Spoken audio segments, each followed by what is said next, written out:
भारत की राजनीति में एक बड़ा बदलाव देखने को मिला है। नीट और अन्य परीक्षा विवादों के बीच धर्मेंद्र प्रधान के इस्तीफे के बाद अब देश को नया शिक्षा मंत्री मिल गया है। उनका नाम है प्रहलाद जोशी।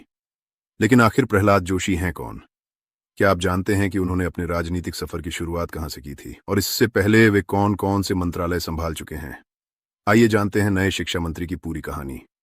प्रहलाद जोशी का जन्म 27 नवंबर 1962 को कर्नाटक के धारवाड़ में हुआ था। वे भारतीय जनता पार्टी के वरिष्ठ नेताओं में गिने जाते हैं और पिछले कई वर्षों से कर्नाटक की राजनीति का एक बड़ा चेहरा रहे हैं। उन्होंने पहली बार साल 2004 में कर्नाटक के धारवाड़ लोकसभा क्षेत्र से चुनाव जीता।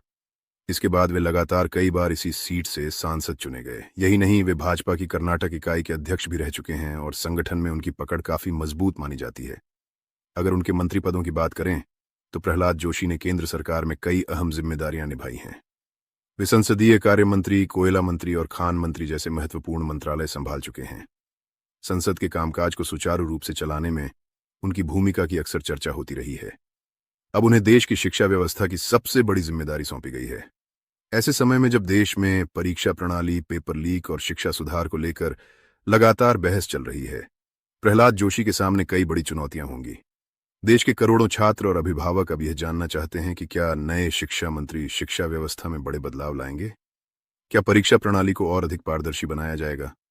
और क्या छात्रों का भरोसा दोबारा मजबूत हो पाएगा?